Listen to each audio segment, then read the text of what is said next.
Dr. Kathleen Reay, our guest, she's a psychologist, she's a divorce expert, she's a post-traumatic stress expert, and there is a lot of post-traumatic stress, if we can call it that, in divorce or separation, all of those things. So number 4 on your list, yes, in the PAS, the parental alienation. Right.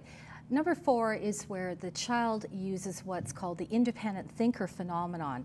So typically what happens is the child will say that nobody has coached them to think or feel or act the way they do about the rejected parent. And so they'll often, with a therapist, say, yeah, no, this is what I really think, or this is what I truly believe. And yet that's not the case. They've been coached into That's tough, saying though. those How do you things. get to the bottom of that as the other parent? Well, it's interesting because the other parent, what we have found is that the targeted parent often will try and encourage the child or say to the child, well, don't remember all these wonderful, happy times that we had together. They'll pull out photos, they'll pull out videos, they'll do things like that. And the child will actually negate and say, you know what, I don't believe that happened. Or I had one child recently who actually said, when I was showing him a video of some really fun times that he used to have with his father, he said, you know what? That's got to be a twin. I must have a twin brother because that's not me. Really? So it's that powerful? It's that powerful, yes. And number 5 on the list, are you on 5, 6, 5? The next one is that the child expresses a guiltless disregard for the targeted parent. And so the child really is experiencing tremendous black and white thinking. They see the alienating parent as completely perfect and flawless. There's absolutely nothing that they would want to change about that parent. The perfect dad or the perfect mom. Exactly. Or whereas poor mom the or opposite poor dad. occurs.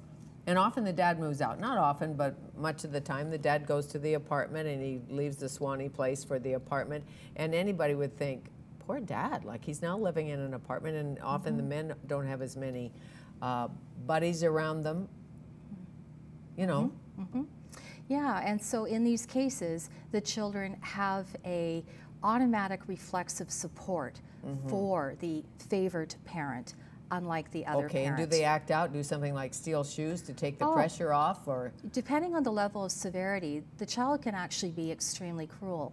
There are many cases, for example, where the targeted parent will want to give the child a birthday present, a Christmas present, whatever it may be, sending cards, sending letters in the mail, writing different things through social media outlets.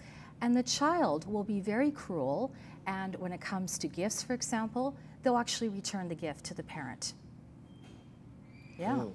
yeah, it's pretty nasty. Pretty nasty. I didn't have one of those. I had the friendly separation, which was a blessing. Yes. And now many people today, it seems to me, are also separated, maybe even divorced, but living together because of financial reasons. So they're in the same house with the line down the middle, the line down the bed. Right. And the kids are thinking, I guess they're together.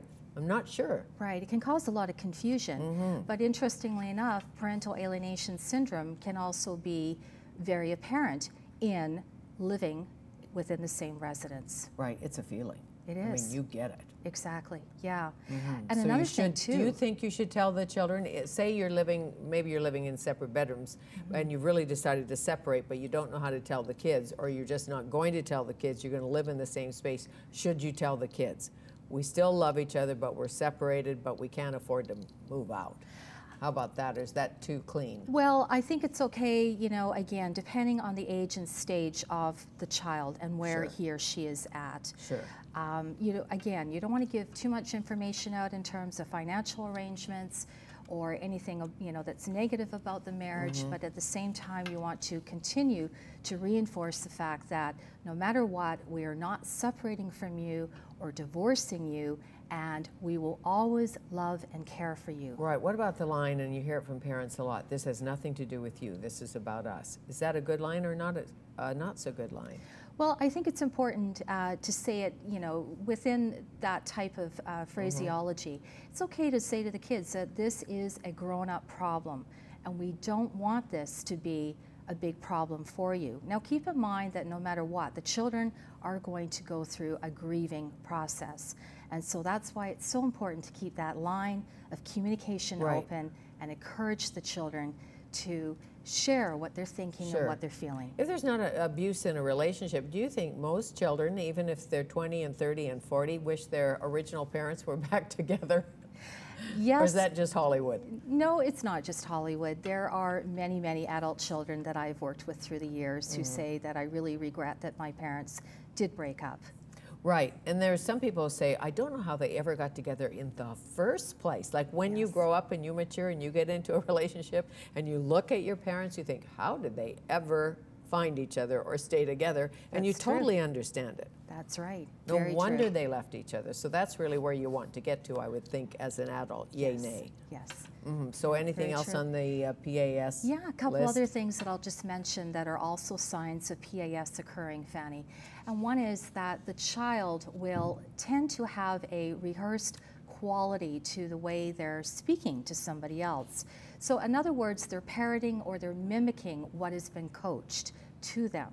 So I will hear children use language that you go, wow, that's really quite adult-like. Okay, too sophisticated. Exactly. That came from a parent. Exactly. Okay, yes. and last but not least? Last but not least, the animosity towards the targeted parent also gets extended to other family members, which will include grandpa, grandma, aunts, uncles, cousins, significant others, girlfriends, boyfriends, or even pets.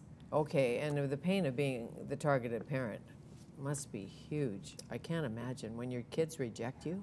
Yeah, it's a tumultuous emotional Very roller much. coaster So you ride. can work through it in this, because this is a workbook where you write Yes. and you think, and you hope your partner wants to do it too. That would be nice. That would be nice. How nice to see you. Thank you so much for having me. Thank you so much. Dr. Kathleen Reay, Toxic Divorce, a workbook for alienated parents.